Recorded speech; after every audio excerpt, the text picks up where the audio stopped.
Okay. So now it says that the meeting is being streamed. So Absolutely. yeah.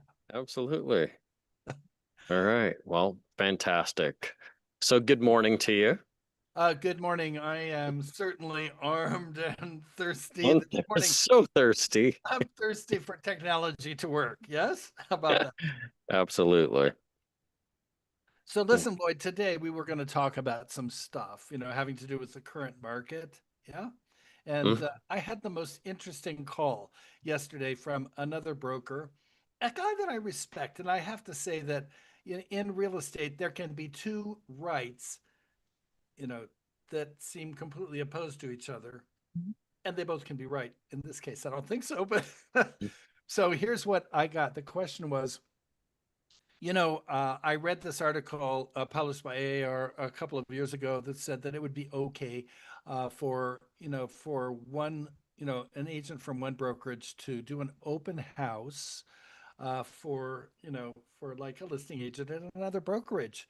And he said, and somebody told me that was illegal. And I said, well, I think you might have some problems, and I just kind of wonder what you've been how you would approach this. He said, well, the article I read said with full disclosure.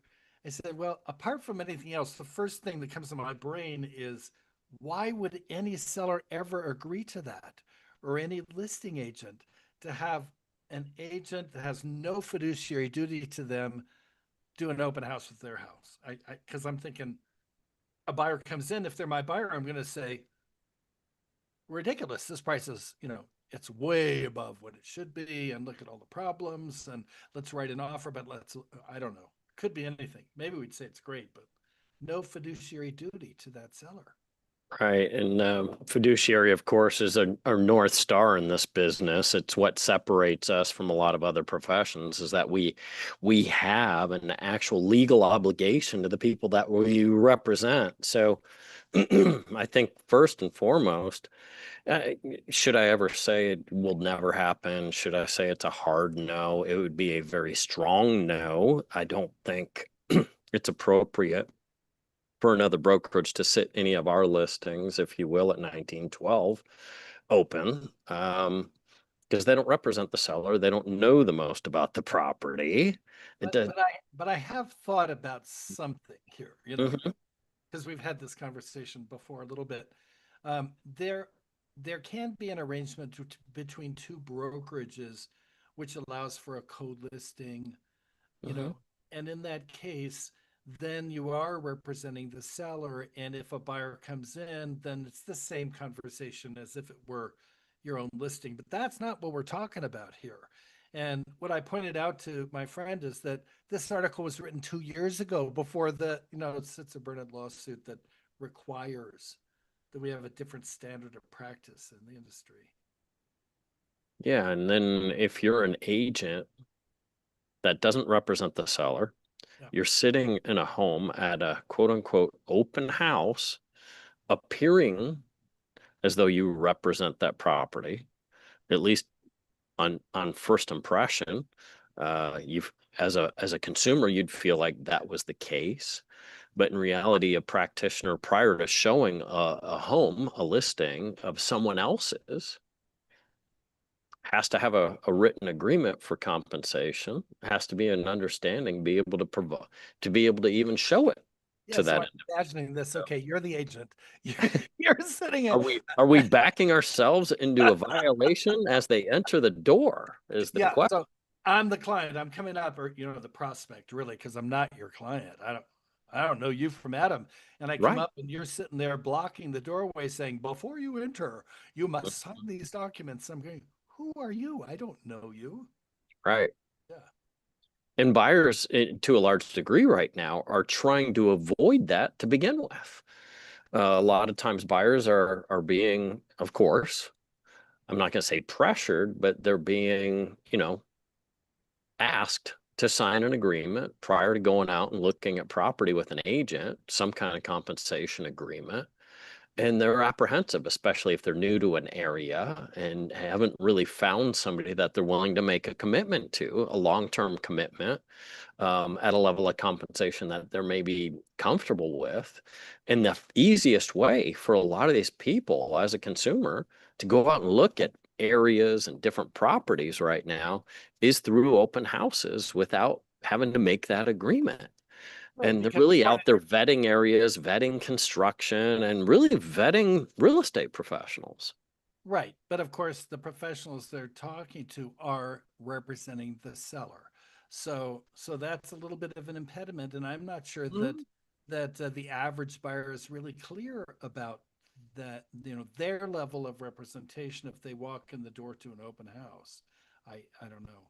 But if I keep walking down this path, Lloyd, and you're the agent now that is sitting this open house that isn't your open house, and I'm walking in as an agent with my client, my buyer, what are you going to do?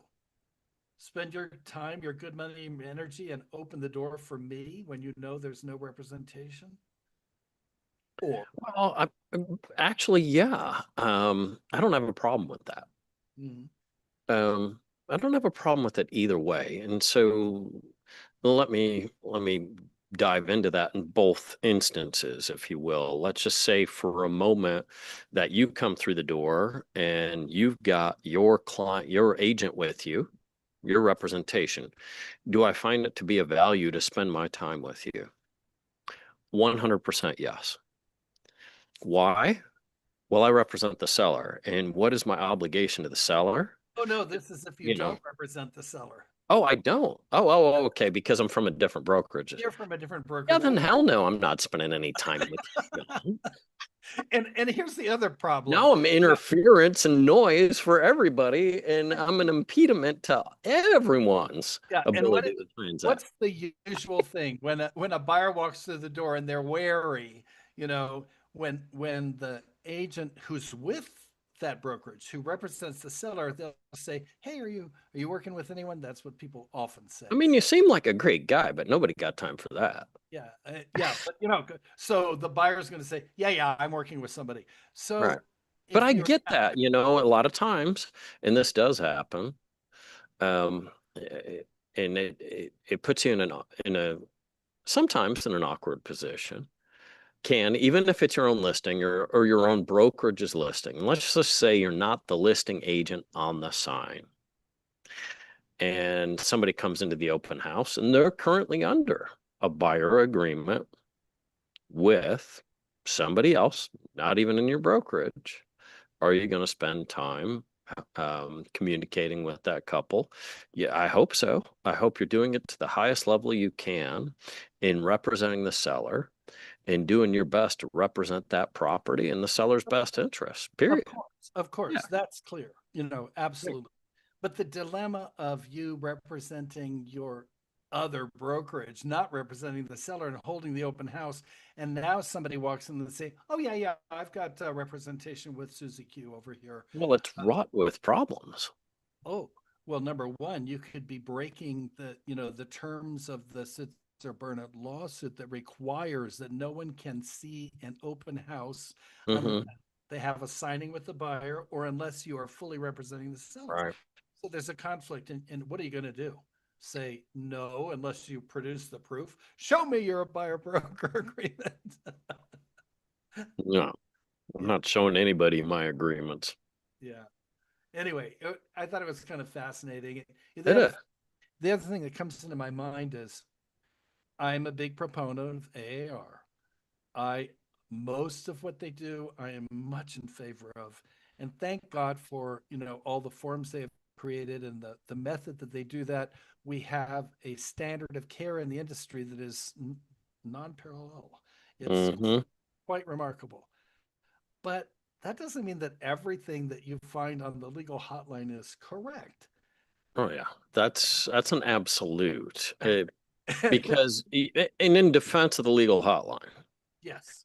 they're getting one perspective. And if they're being presented, if you will, partial information or slanted information to one side or the other, they're going to deliver the answer that the party calling wants to hear. Yeah, let me back up a second because there's probably people out there that don't know that they don't even know there is a legal hotline. But just The red so phone. yeah, there's a phone. So, and this phone is operated by a, law firm that is engaged with AAR, and they're there to answer questions for brokers. And typically it's one or two brokers in a brokerage that can make those calls. Sometimes it's every office, I don't know. But when you call Broker up, by committee. yeah, when you call up, it's it. And I've called many times. Mhm. And when you call up, usually there's a conflict between you and another brokerage. And what you want to do is call that legal hotline as soon as you possibly can to give them your version of the story so that at least they have that side. Now, I would always try and present both sides when I called up, as best I could, and say, here's where I'm standing, here's what I think. They're going to call you, have no idea what they're going to tell you. Probably though their story will be similar to mine, but I want your opinion. It's an opinion. Right. Yeah.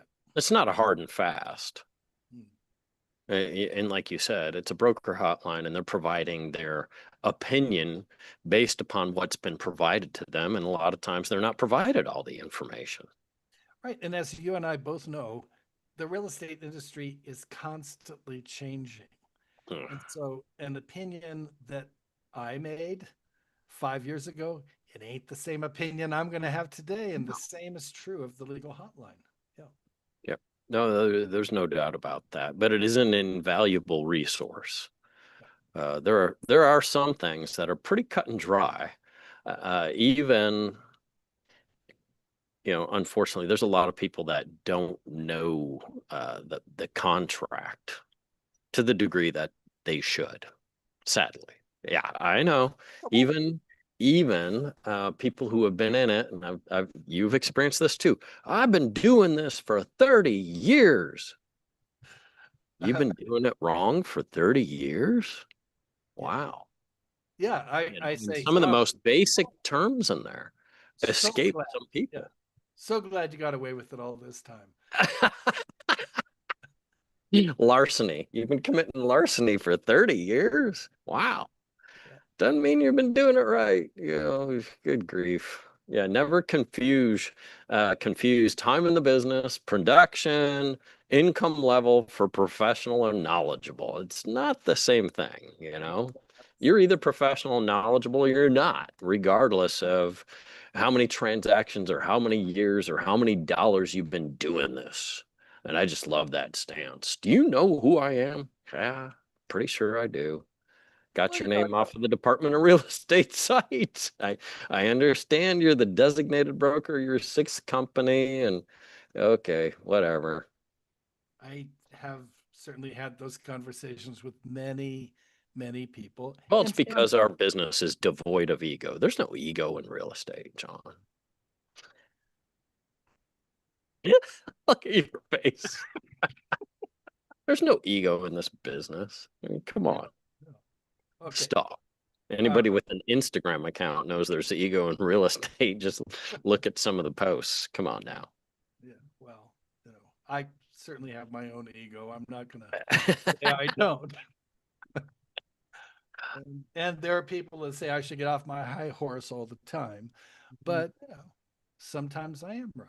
So, Absolutely. No, you're one of the more knowledgeable professionals I know in the business and one of the most respected. There's no doubt about that, period. So, thank you, sir.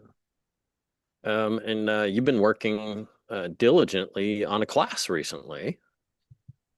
I have. I've got a class that is pretty much ready to go. I just have to figure out the format that our current commissioner really wants to describe what the class is, and because you got to get each class approved. And And for the rest of the audience out there, I'm talking about a class that's approved, if you will, by the Department of Real Estate here in Arizona. We're not just talking about putting together a class for agents in an office. We're talking about continuing education, credits, and what needs to be there as far as content. So sorry to interrupt you, but go ahead, John. no, that's okay. It's on legal issues, and I actually love that. It sounds like it's a really dry topic, but I do my best to make it fun and engaging, and interesting. I've got a couple of court cases that are not the usual ones that that people go through, and I'm hoping that we can go with those because most people who've taken these courses over the years, they know the same three law suits that ended up defining how real estate is done. And I thought it'd be fun to take something a little different and also go through the tougher parts of the contract that people have some issues with. So Yeah, and I'm always a proponent of what you're putting together, which is a live class, a live training, as opposed to just the online click, click, click, take a quiz, click, click, click, you get your certificate and move on. You learn so much more in a classroom setting with interaction with fellow practitioners, and it's the stories and it's the things that aren't necessarily on the slides that become the most memorable lessons that sometimes you take away. yeah, I mean I would agree that in-person training is the best because you have that connection, that relationship, and we're in a relationship business, for God's sakes. So, I mean, that's certainly part of it. The other part is when you're in a live class, you're there with other practitioners.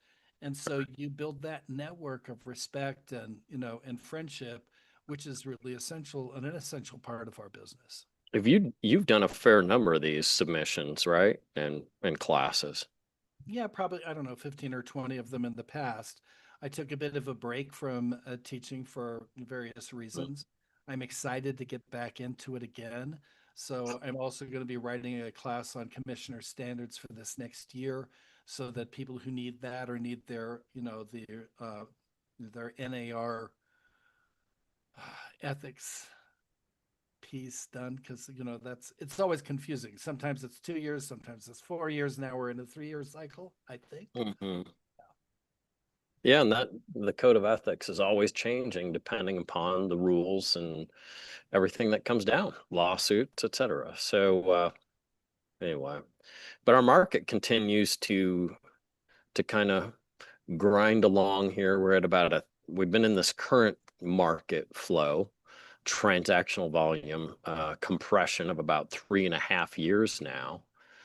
And, a lot of agents out there, quite frankly, are struggling. Yeah. And, because we tend to see a lot of people that become a victim or an echo of the market rather than self-reliant and grabbing business by the horns. What would your best advice be to a lot of these agents right now? Well, the first thing I want to say is stop listening to other people. You and I both really got I think you did. I certainly did. Got my real start in the collapse back, in 2007, 2008 when things fell apart and I realized I had to stop listening to everybody said that, doom and gloom panic is coming down. What's the point of that? People always need to sell and buy houses. It doesn't matter what the market is. And the market is good or bad depending upon who you are and what your situation is. So first, just stop listening to everybody and saying this market is terrible because it is what you make it. Thinking, as Shakespeare said, makes it so. Yeah. Yeah, I started a little prior to that, so I I guess there was a ship in 1912 that had the same trajectory of my career early. It was all the fanfare in the world. I mean, we took off from dock. I was out of the gates quick. We had the boom, and then I didn't see the iceberg coming, which was the the crash, if you So I, will. I was there when things were ramping up and going, Okay. how do I get a piece of that? Yeah. So I I had a few deals, and in fact, I bought my own house at the worst possible moment, right at the very tip, right mm, at the top. that And hurts. yeah, well, it's okay. I mean, it literally took a dozen years for it to regain its value. And I say it hurts, but the reality is, but does it? It's home, right? Yeah, I think all too often we forget that home is, we're still selling homes. This is shelter. This is where you become. you. It's your nest. It's your safe haven. It's so even though on paper, a lot of times, or at a click of a button, look at your value, if you will, or someone's value opinion, we get so caught up in that, and it can actually ruin the enjoyment of home on a different level. When in reality, you still probably had a great home. No, it's still great, even though it's Right. gone through its problems. It's still a wonderful place. And this does bring up the point that real estate really is a relational business. It has to do with helping people either create the nest of their dreams, for their family, or maybe do a transition where they're moving from this to a different part of their life when they're selling the home. They're certainly business things, but they're also life changing experiences that are based in emotion. And if you can remember that as a real estate agent, you're going to build your career. Yeah. Well, and that's why what agents do a lot of times is one of the more difficult things that you can do as a human being. Many times with clients, we tend to see the best in people, and sometimes we got we get to see, because it can be, of course, a very emotional process for many people, and sometimes that brings out a side of people that you wouldn't otherwise see. And it's not necessarily the best of sides with some people, but Yep. we get to see all that, and we get the opportunity and the privilege to try and help them to manage some of those feelings Yeah. and make a sound decision for themselves and potentially for others that are impacted by that decision. Well, what I like to tell people is you're the higher brain for the person who's going through emotional trauma. So, and it could be joy, and you need to be the Right. higher brain to say, that's good, but let's take a real look at things. Or it could be anger or sorrow, whatever else is. And you say, I understand, but let's just take a look at the reality here. And here's your obligations and duties and responsibilities. Yeah. Right. No, it's a tremendous obligation, and that we have as professionals. To be able to take care of somebody at a high level is really truly a privilege, and a lot of people look at us like we sell homes. Yeah. Mm, no, we do a So lot more. every once in a while, I'll say to people when they say, you're whatever their opinion of real estate agents is, and it comes to me, I say, for me, real estate is a holy profession. And they go, what are you talking about? I say, well, it's the Coming only from the profession I temple of know of. Mind Jack. Yeah, that's right. It's the only profession I know of where if you follow the code of ethics, you are acting in the best interests of your clients. You are doing this without regards to remuneration. So whether you get paid or not, you're doing the work for the people that you care for and take care of. And you're doing it in a way which is, I don't know what else to call it, but it's kind of holy. It's a wonderful thing. Now I'm going Yeah, to end that there note. aren't too many other jobs out there where you only get paid in this if it closes and it's total success at the very end. Most other people out there get paid for the process, no matter the outcome. Right. I heard the DOJ wants us to go hourly, and I think, wow, what a bill these people are going to get. Yeah. Uh-huh. So listen, I I got think to a- go. I think a lot of people in the contractor world would be scared if they had to be paid like real estate professionals, because if you don't get paid until the job is done to their liking and completion, gonna be a little tough on some people. There's a lot I could say here that I won't. Um, so Lloyd, I know that we were going to talk about some other things, and I think maybe we can hold, the idea of what should you be doing in this market in order to build business up. That's a whole subject that I think we could spend, an hour on for that matter. At least. Unfortunately, today I have an appointment in about 10 minutes, so I'm going to have to sign off a little bit Okay. earlier than I would have No, hey, it is great conversation. Always great to see you. Look forward to seeing you again next week here thought. on Armed and Thirsty. And for everybody that's been part of this, thank you so much for joining us here today. If you would like and subscribe, we hope you'll continue to tune in and get great value out of this. I'm Lloyd Fox. He's John Mike Hyde, and we'll see you soon. Thank you. Bye-bye. Take care.